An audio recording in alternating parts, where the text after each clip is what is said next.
Assalamualaikum warahmatullahi wabarakatuh. Perkenalkan, nama saya Afifah Kurnia Lestari. Di sini saya akan menjelaskan tugas 5, yaitu perbandingan decision tree classifier, Gini race, dan Gaussian. Yang pertama, kita masukkan library-nya.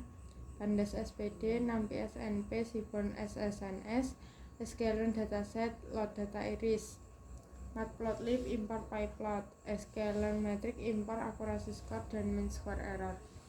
Kemudian kita baca datanya dari Excel, yaitu df pd read Excel book 3. Di sini kita lihat infonya 150 entry dengan 6 kolom. Kemudian di sini ada missing value. Untuk missing value kita gunakan sintak ini untuk mengisi missing value-nya, yaitu data frame kolom filena df. Kita gantikan kolomnya dengan nilai min. Kemudian kita lihat di box plot untuk melihat persebaran datanya. Di sini ada persebaran data yang menyimpang untuk sepal width, maka kita harus atasi dulu dengan for x in df index df lokasi x sepal width. Jika lokasi x pada sepal width bernilai lebih dari sama dengan 3,90, maka kita gantikan dengan nilai min. Langkah berikutnya, kita masukkan library yang dibutuhkan lagi. Sklearn dataset, import load iris, Sklearn model selection, import train test split, Sklearn tree, import decision tree classifier, Sklearn metric, import mean square error. Kemudian kita ubah nilai pada kolom spesies. Kita tentukan targetnya, yaitu iris setosa 0, iris virginica 1, dan iris versicolor 2. Kita test split dengan test size kita gunakan 0,2 atau 20%.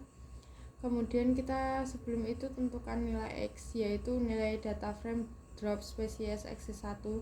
Ini maksudnya nilai x yaitu pada data frame kecuali spesies x1 ini digunakan untuk kolom. Jika x 0 itu untuk baris. Kemudian nilai y yaitu df spesies.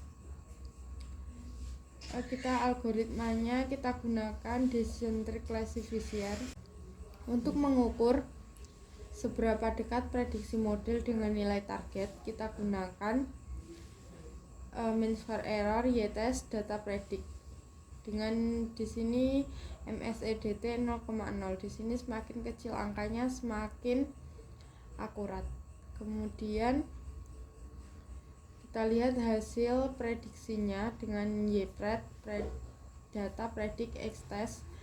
Akurasi sama dengan akurasi skor, CM sama dengan confusion metric Y-test, YPRED, CR atau classification report Y-test, YPRED dengan hasil akurasi 1.0 atau di sini hasil akurasinya bernilai 100%.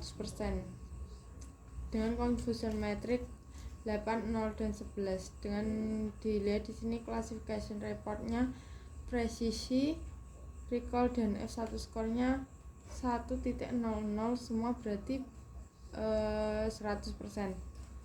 Di sini berarti model decision tree classifier di sini bisa mengklasifikasikan data testing dengan benar. Kemudian kita masuk dengan menggunakan Gaussian naive Bayes. Algoritmanya kita masukkan from Sklearn naive Bayes, import Gaussian NB. NB sama dengan Gaussian NB fit X train, Y train. Di sini X dan Y sama seperti waktu data yang sebelumnya dengan decision tree classifier dengan test size-nya 0,2 atau 20% dan random state 5. Di sini NB predik,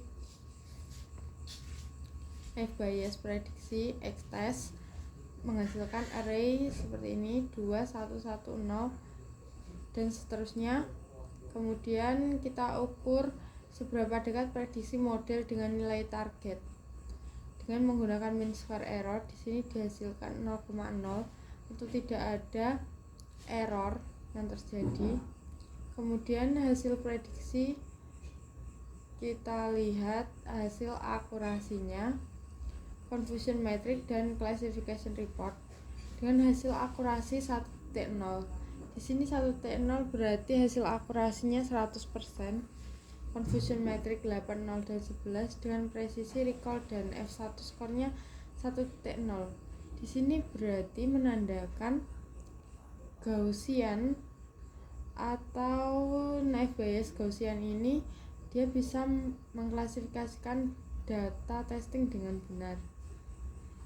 Kemudian kita masuk ke KNN atau Key Neighbor.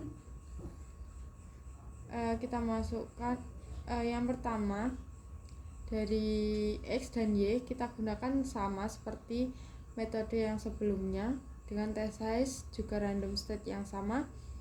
Kita masuk ke KNN. From scalar neighbor import KN neighbor classifier. KNN sama dengan KN neighbor classifier. KNN fit X train, Y train. Untuk mean square error, di sini kita bisa lihat hasilnya 0,0 atau tidak terjadi keeroran.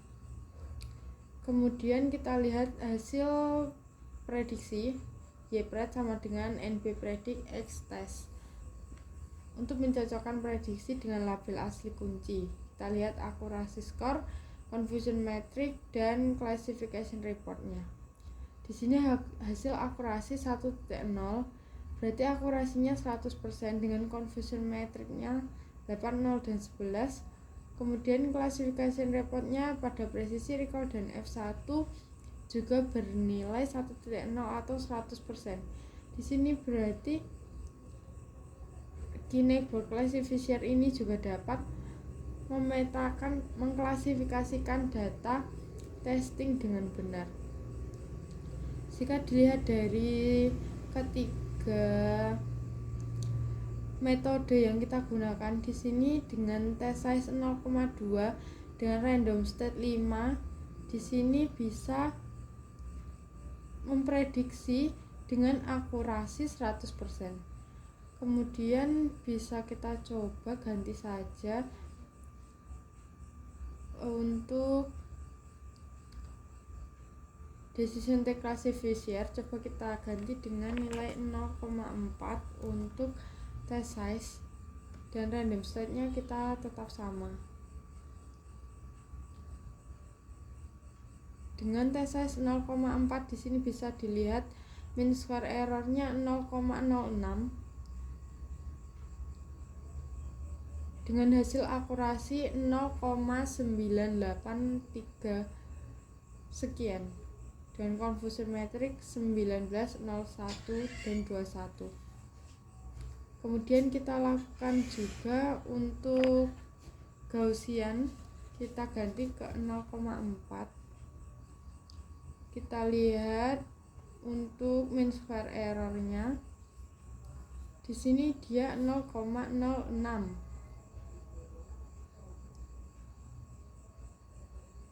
Sama dengan decision tree classifier.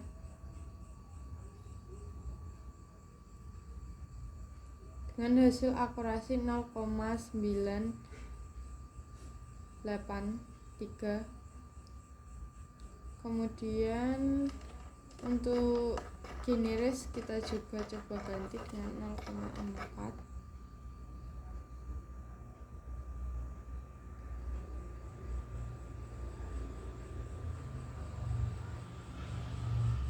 Key neighbor di sini dengan mean square error 0,6 dengan hasil akurasi 0,83. Jadi di sini bisa kita simpulkan dengan test size 0,2 itu bisa mengukur atau memprediksi dengan hasil akurasi 1.0 atau 100%. Mungkin sekian dari penjelasan saya, ada kurang lebihnya saya mohon maaf. Wassalamualaikum warahmatullahi wabarakatuh.